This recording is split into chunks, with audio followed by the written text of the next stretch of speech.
स्वागत है आपका फसल क्रांति में। मैं हूं आपके साथ फिजा काज़मी। हम मौजूद हैं लुधियाना में पंजाब एग्रीकल्चर यूनिवर्सिटी के। अब तक हमने कई पहलुओं को देखा है, कई डिपार्टमेंट्स, यहाँ के कॉलेज किस तरह किसानों के लिए काम कर रहे हैं, किस तरह यहाँ छात्रों को एजुकेशन दी जा रही है कृषि क्षेत्र से रिलेटेड। हम मौजूद हैं यहाँ के ही एक म्यूज़ियम में, एग्रीकल्चर का जो सबसे पुराना कॉलेज भी कहा जाता है।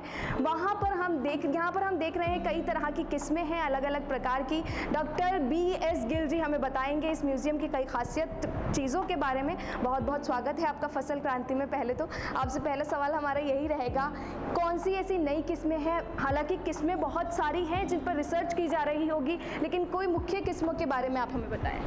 Thank you ma'am. हम जिस म्यूज़ियम में खड़े हैं ये प्लांट ब्रीडिंग एंड जेनेटिक्स विभाग के अंडर आता है।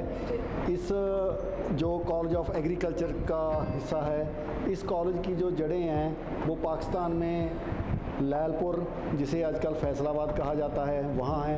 ये एग्रीकल्चर कॉलेज एक्चुअली 1906 में लैलपुर में स्थापित किया गया था।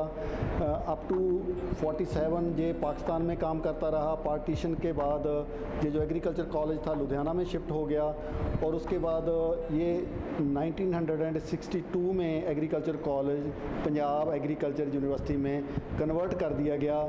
इसके साथ ही हमारी पुरानी बिल्डिंग है, पहले ये वहाँ स्थित होता था म्यूज़ियम। इस म्यूज़ियम का नाम है crop improvement museum department of plant breeding and genetics. ये जो बिल्डिंग है जिसमें हम खड़े हैं ये जनवरी 84 में बनी थी। उसके बाद इस हॉल में ये म्यूज़ियम स्थापित कर दिया गया। इस म्यूज़ियम में हमने चार्ट लगाए हैं और अलग अलग फसलों के सीड सैंपल्स रखे हैं। ये जो म्यूज़ियम है एक क्रॉप बेस्ड है। हम जो यहाँ काम करते हैं गेहूँ, धान, मक्का, दालें, तेलबीज, कपास, हरे चारे और गन्ना, इन फसलों पे हम काम करते हैं। इसमें म्यूज़ियम में चार्ट में ये दर्शाया गया है कि जो पहले हमारी पुरानी वैरायटी थी उनको हिस्टोरिकल डेवलपमेंट जो है बताई गई हैं, वो कैसे हाई यील्डिंग वैरायटीज़ में कन्वर्ट हो गई।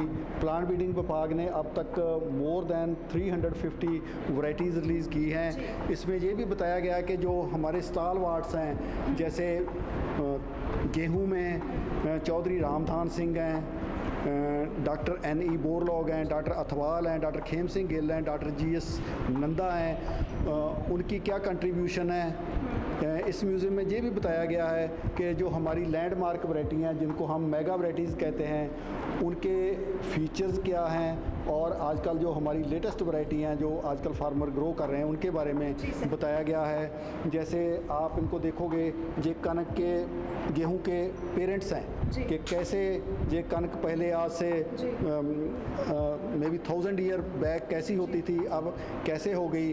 आजकल जो हमारी नई वैरायटी है वो PBW 826 है।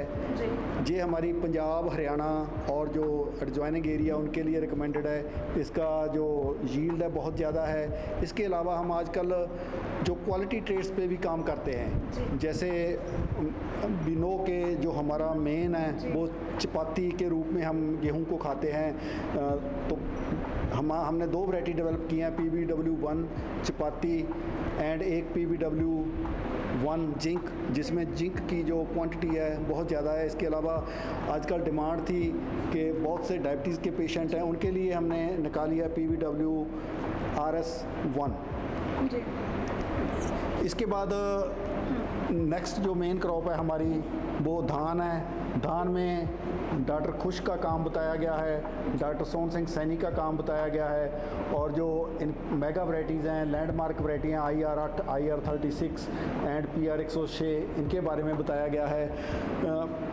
जो धान में हमारी मेन प्रायोरिटी है कि हमें ऐसी वैरायटी डेवलप करनी चाहिए जिनको वाटर की रिक्वायरमेंट कम हो। इसके लिए हमने PR 126 वैरायटी निकाली है, जिसका जो मैच्योरिटी पीरियड है दूसरी वैरायटी से तकरीबन 1 महीना कम है।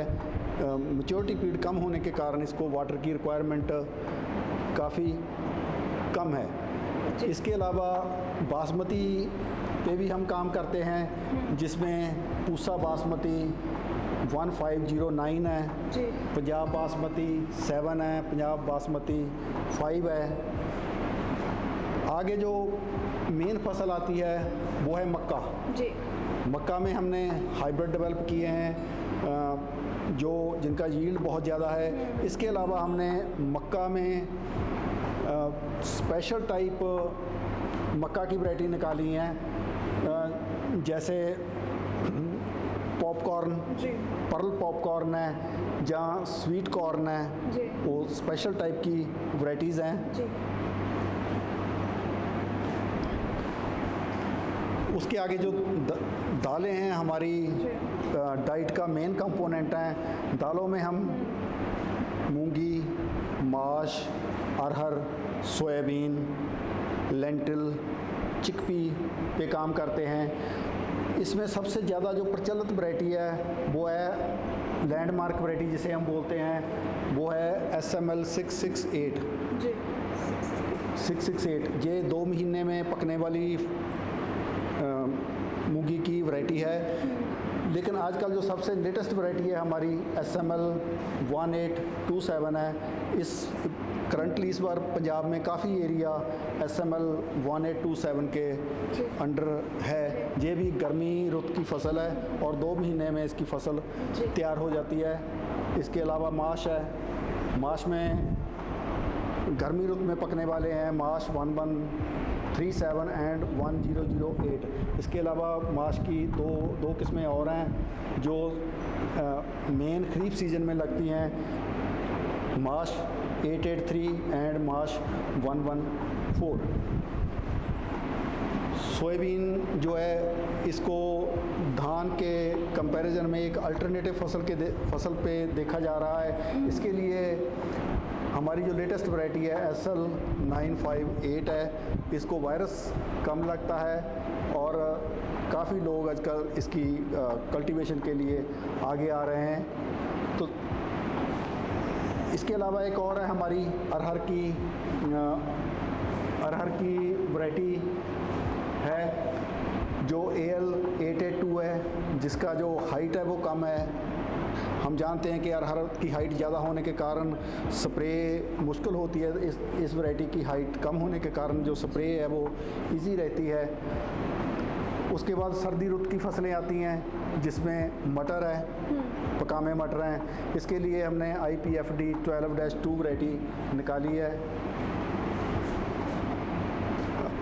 चिकपी हैं सर्दी में उगने के लिए। इसमें दो टाइप के चिकपी हैं, एक ब्लैक और एक वाइट, जिसे हम काबली चिकपी कहते हैं। तो ब्लैक चिकपी में PBW 10, PBW 8, PBW 7 ये 3 वैरायटीज़ हम रिकमेंड करते हैं।